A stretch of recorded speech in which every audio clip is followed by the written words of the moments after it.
हथिया जे आवेले हौदा से घोड़ावा मारेला तब घोड़ावा मारेला तब ओही हथिए आवेले कवन देव हथिया दुआरे भइली खड़ हथिया दुआरे भइली खड़ अरे घर में से निकलेली कवन दे ओह परया चरतन ओह परया चरडन हमहु करबो छठी बरतिया सुनी स्वामी जी हमार सुनी स्वामी जी हमार आतन बचन जब सुनानी जाले पटना बाजार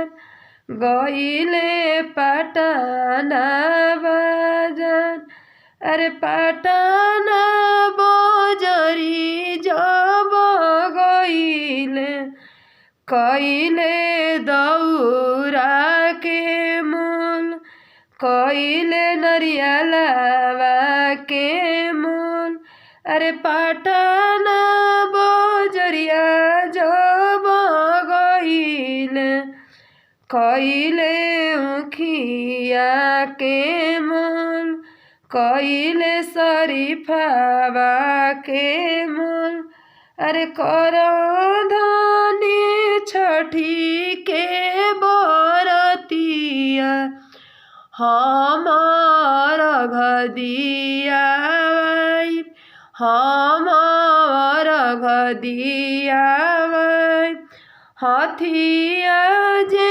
आवेले हौदा से घोड़ावा मारेला तब घोड़ावा मारेला तब अरे ओही हथिए आवे ले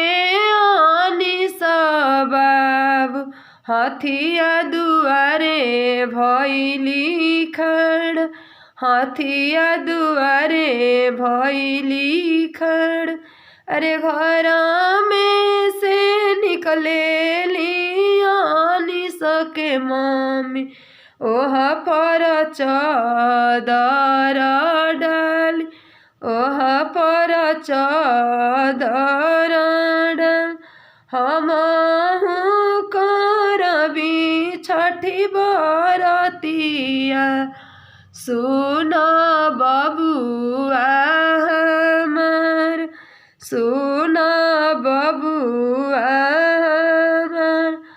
आतना बचनयनी सब बाबू सुनले गईले हाजीपुर बाजार कईले केलावा के भाव कईले सुथनिया के भाव कईले सब फल के दाम सब फल के दाम मोलावा दौड़न भरिले आय अरे कर मम्मी छठी के बरतिया हमार घदिया बाई हमार घदिया बाई हथिया जे आवेले हौदा से घोड़ावा मारेला तब घोड़ावा मारेला तब अरे ओही हथिए आवेले सब सेवक लोग हथिया दुआरे भइली खड़ हाथिया दुआरे भइली खड़। अगर हमार वीडियो अच्छा लगी तो एक लाइक जरूर करब जा। जय छठी मैया।